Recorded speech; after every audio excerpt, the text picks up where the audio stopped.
he is part of the information. Hindi ko masyadong sigurado, ma'am. Wala naman kaming formal communication with most of the intelligence officers. May one or two lang nagbumanggit sa akin pero Tungkol kay General Karamat? yeah, no, Hindi ma'am. po. Partly, but Partly kay General Karamat? hindi, ma'am. Yung information, hindi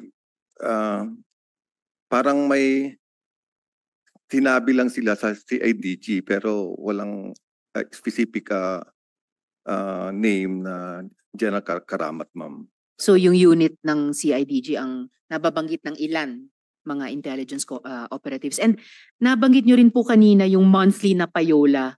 What about mga dating government officials o cabinet secretaries? Kasama po ba sila sa usap-usapan sa intelligence community? No information, ma'am. None, ma'am. Alright, Madam Chair. salamat General. Yes, SP Pro Tempore. Yung sinasabi niyo monthly payroll, mga pulis, alam niyo unfair yata sa police organization o sa Philippine National Police in general. Siguro pwede niyo nang pangalanan kung sino itong mga pulis na na under the monthly payroll. Kasi I think it's unfair for the police organization. Kasi syempre we'll cast doubts on them. On all of them. Yeah. Madam Chair, actually, I don't have the name except there was some rumors in the intelligence community that a former chief PNP, that's only the information. Former chief PNP? Yes, sir. We don't have the exact name. Hindi niyo pwede pangalanan? I don't have the name, sir, kung sino talaga. Basta former chief PNP lang. Madam, is that the gossip or?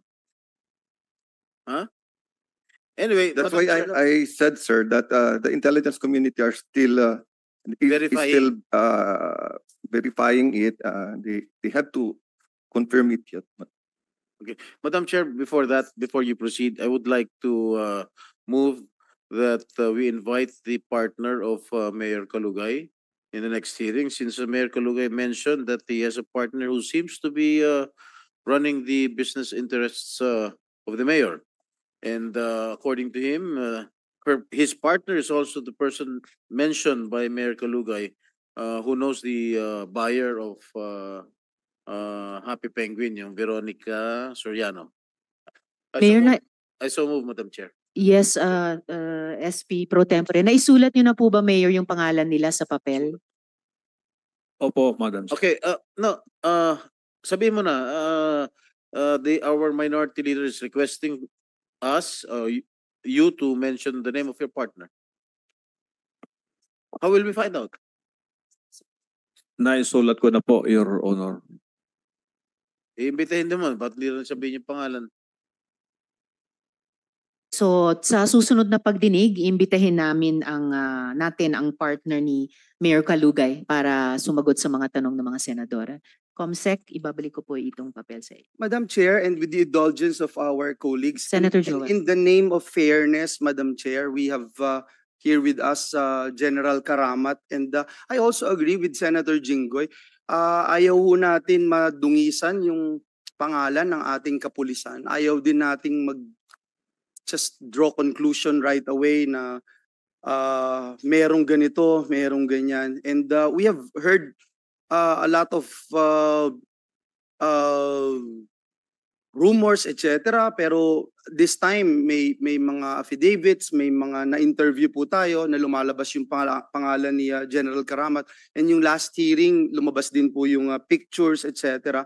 So in the name of fairness, perhaps, Madam Chair, we can give a time and we let General Karamat also speak and defend himself. And at the same time, perhaps, if he knows anything about all these rumors that even a former PNP chief is also part of this brouhaha, Your Honors, please. Senator Joel, may General Karamat, meron ba kayong gustong sabihin sa komiteng ito sa investigasyon namin?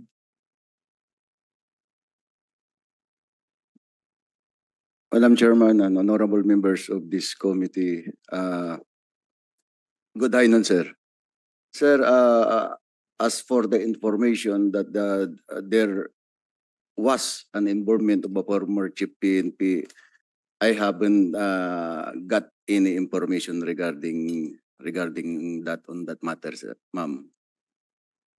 Your Honor, you are a police commander of PNP Northern Luzon.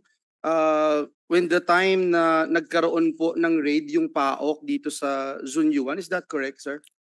No, Mr. Chair, Hindi po kayo. I was in the criminal investigation and director of sa the CIDG, po kayo.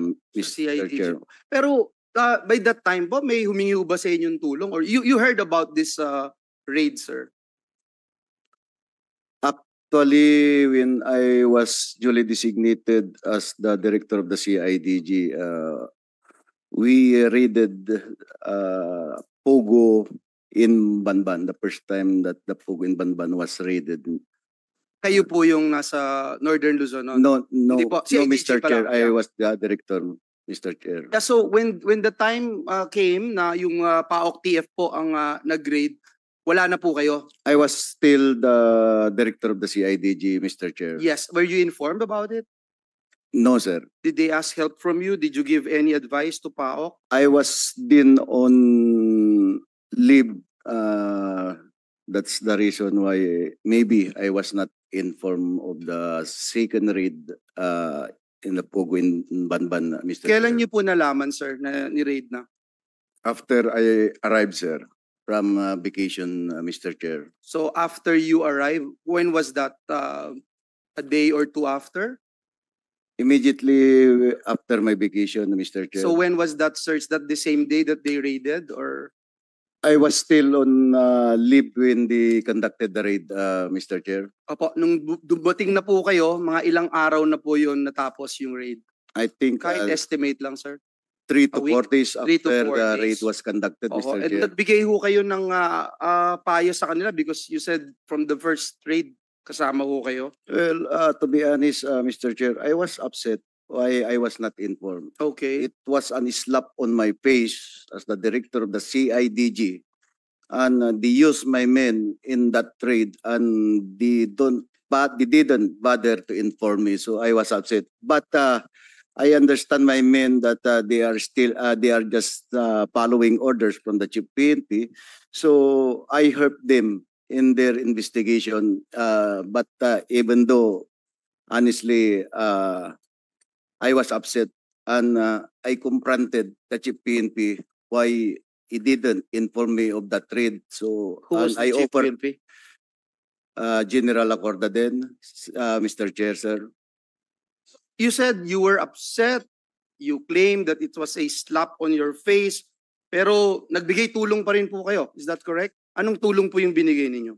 I directed all my investigators to assist in filing the case against that in that Pogo operation.